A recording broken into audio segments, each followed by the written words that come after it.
Allô tout le monde et re-bienvenue sur la chaîne. Donc aujourd'hui, je vais embarquer directement dans le sujet. On va parler de comment respecter son budget en 2023, mais aussi comment réduire ses dépenses parce que je reçois toutes les semaines une tonne de messages qui me disent « Vicky, comment je fais pour réduire mes dépenses? Comment je fais pour respecter mon budget? » Donc je le vois en ce moment avec l'inflation, avec les salaires qui ne suivent pas nécessairement, que c'est vraiment une question d'actualité, puis c'est vraiment une question que je le sais que vous êtes nombreuses à avoir besoin d'un petit coup de main ou du moins d'un peu d'inspiration pour essayer de rectifier le tout et de trouver un équilibre qui va vous correspondre.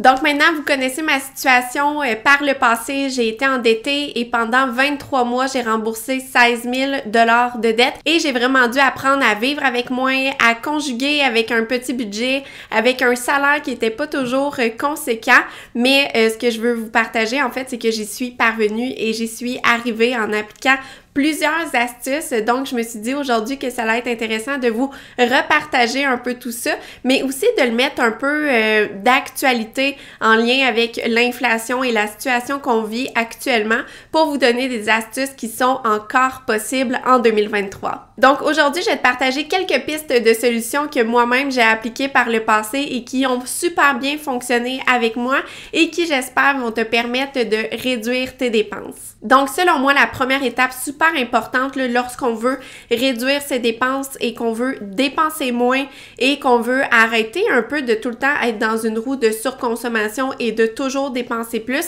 c'est de faire une analyse.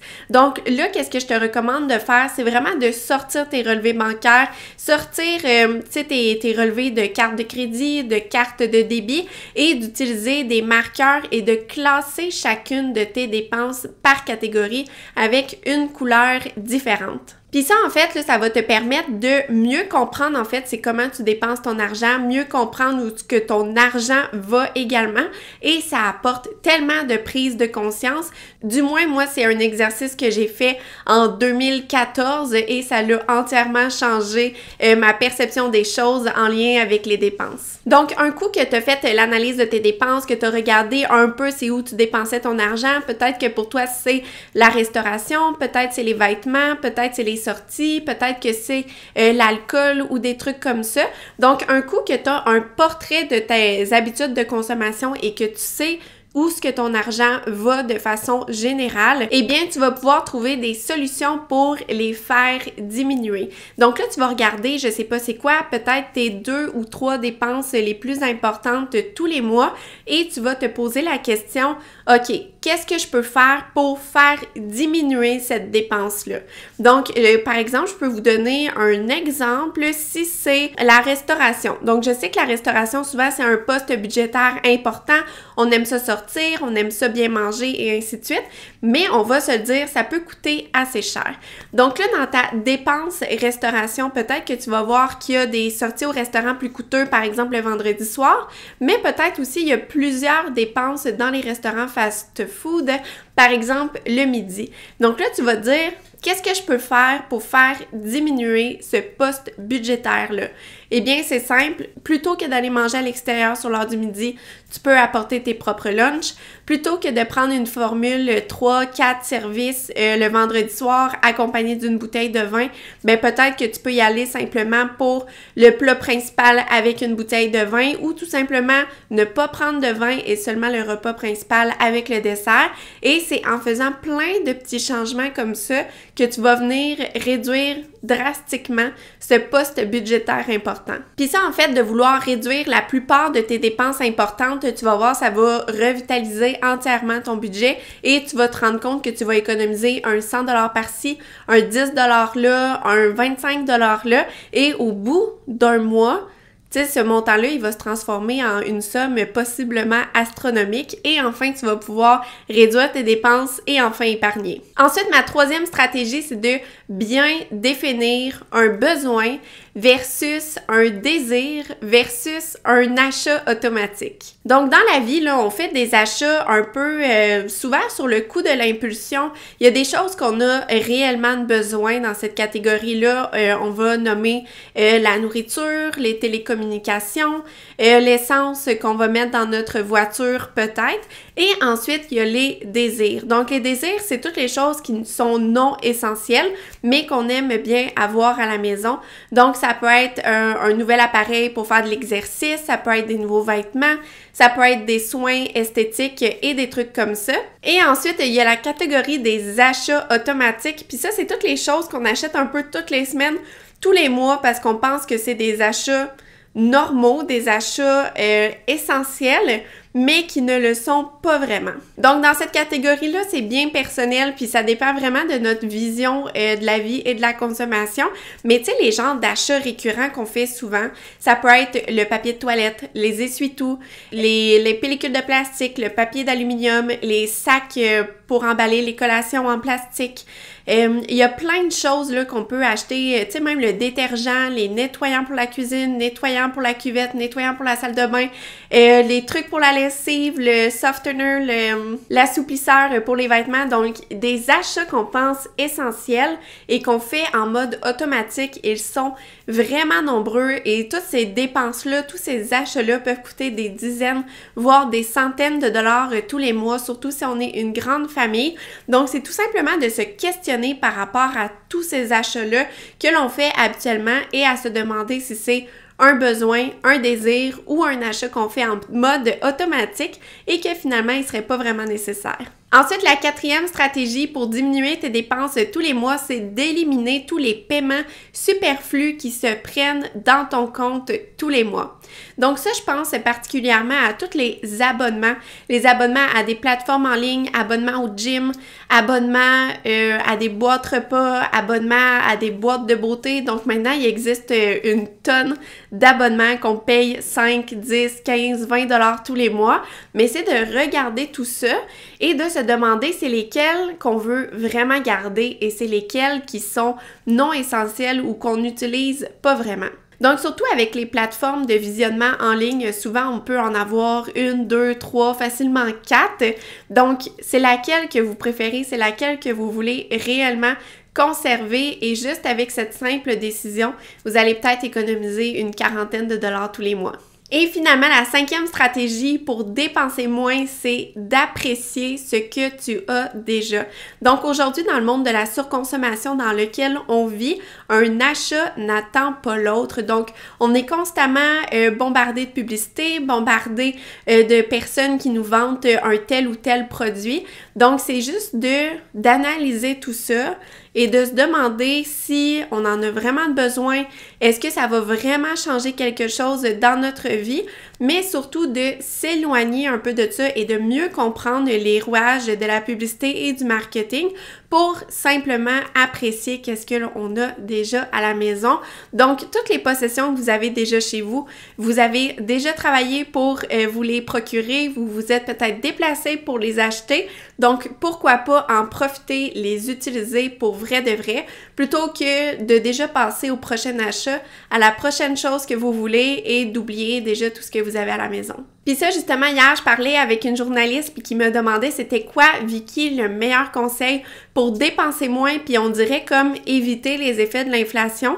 Ce que je lui ai répondu, c'était justement de ralentir et d'utiliser qu'est-ce qu'on a déjà à la maison. Donc, c'est vraiment un changement de mode de vie entier, mais que je trouve c'est vraiment la meilleure astuce parce que tout va tellement vite en ce moment, les dépenses peuvent être tellement nombreuses que pour se diviser, pour se séparer de tout ça, je trouve que la meilleure astuce, c'est vraiment de ralentir et de profiter de qu'est-ce qu'on a déjà. Donc ça, c'était les 5 stratégies que je vous recommande pour diminuer vos dépenses tous les mois. J'espère que ça va vous être utile, mais maintenant, je voulais vous partager mes astuces pour respecter son budget. Donc maintenant, on est en 2023, donc ça doit faire facilement 7 ans que j'utilise le système des enveloppes, si c'est pas un peu plus.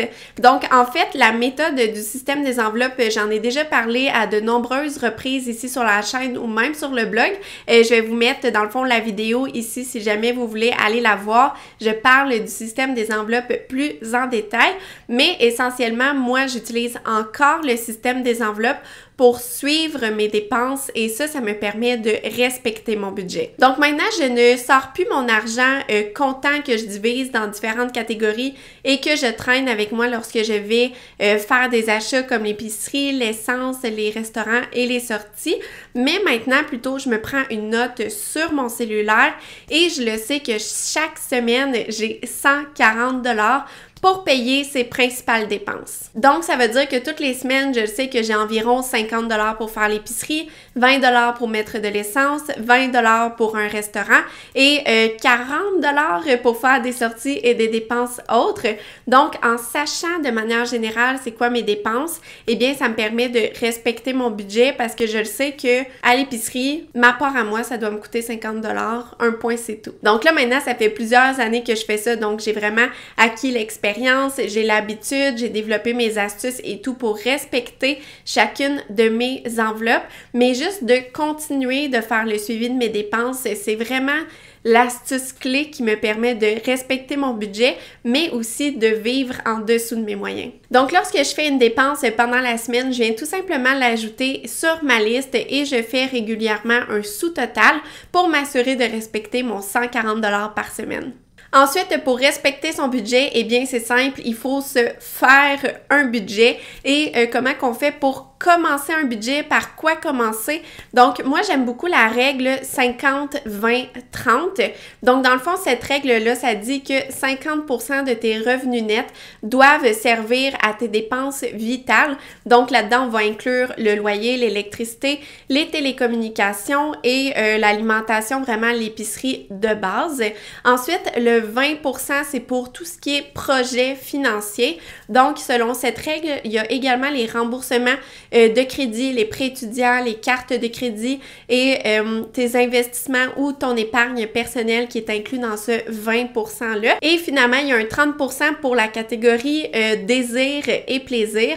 Donc, là-dedans, on inclurait les voyages, les vacances, les vêtements, les sorties, les restaurants, donc plus les dépenses qui sont non essentielles. Donc ça, c'est une règle générale, le budget 50-20-30, mais je trouve que c'est vraiment un bon outil pour commencer. Donc, vous pouvez essayer de construire votre budget ou même d'utiliser le budget que vous avez déjà sur cette règle-là.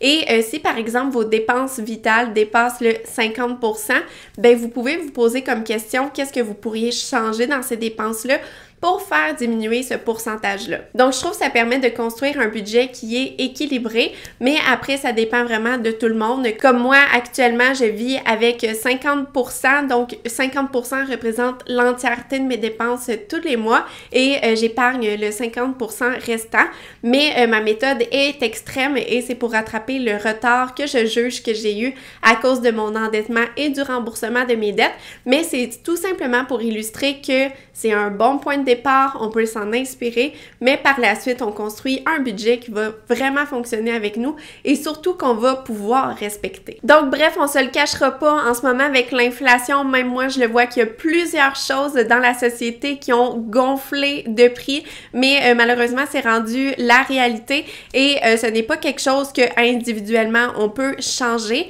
mais par contre personnellement je trouve qu'on a un pouvoir sur cette situation d'inflation-là et c'est tout simplement de moins consommer. Donc moi je trouve que en achetant moins de manière générale, eh bien je suis moins susceptible de payer un 2 $ de plus par-ci, un 5 $ de plus par-là. Donc je trouve que ça a vraiment été une façon pour moi de déjouer l'inflation que l'on vit en ce moment. Donc, même si les prix augmentent, mes dépenses restent assez minimales, ce qui limite le nombre de dollars que je dois payer de plus dû à l'inflation. Mais on va se le dire, des fois la réalité c'est qu'on doit quand même continuer d'acheter des choses, de l'équipement sportif peut-être pour les enfants, des sorties pour le plaisir, pour la santé mentale, tout ce que vous voulez. Mais encore une fois, il existe d'autres astuces pour économiser sur ces postes budgétaires importants. Et d'ailleurs, dans mon livre Faire plus avec moins, redécouvrir l'abondance grâce à la frugalité, c'est le sujet complet de ce livre. Et dans ce dernier, je partage une tonne d'astuces pour économiser dans la plupart des dépenses que l'on fait au quotidien. Et dans ce livre, je parle de l'alimentation, du logement, de la voiture, de notre mode de vie également, des loisirs, des soins corporels. Donc, je vous dis, je fais vraiment un tour d'horizon de toutes les dépenses qu'on fait au quotidien et comment faire pour les réduire. Donc, si jamais vous êtes à la recherche d'astuces pour économiser davantage ou pour réduire le coût de la vie de façon générale, eh bien, je vous recommande fortement de lire mon livre. Et sinon, avant de terminer, si jamais vous aimeriez pousser un peu plus loin le fait de revoir votre budget de A à Z, de mettre de l'ordre dans tout ça, enlever le superflu dans votre budget, mais également dans votre vie de manière générale, j'ai mon atelier Simplifier sa vie, revoir ses finances personnelles et son quotidien pour trouver l'équilibre dans sa vie. C'est vraiment un atelier complet qui contient un cahier PDF avec des ateliers que vous allez pouvoir travailler sur vos propres habitudes. Et d'ailleurs, ça comprend un accès exclusif pour me poser vos questions en cours de route. Donc voilà, j'espère que cette vidéo va vous être utile dans vos habitudes de consommation au quotidien. Si jamais vous avez des questions, n'hésitez surtout pas à les écrire dans les commentaires, ça va me faire plaisir d'y répondre le plus rapidement possible. Sinon, si vous n'êtes pas déjà abonné à la chaîne, je vous invite à le faire dès maintenant. Ça fait une énorme différence pour moi et toutes les semaines, je partage des vidéos sur la simplicité, le minimalisme, le désencombrement, les finances personnelles, l'alimentation petit budget et tous ces sujets super intéressants et qui sont bien pratiques pour la vie de tous les jours. Donc voilà, merci beaucoup tout le monde d'avoir regardé cette vidéo et on se retrouve la semaine prochaine dans une nouvelle vidéo. Bye tout le monde!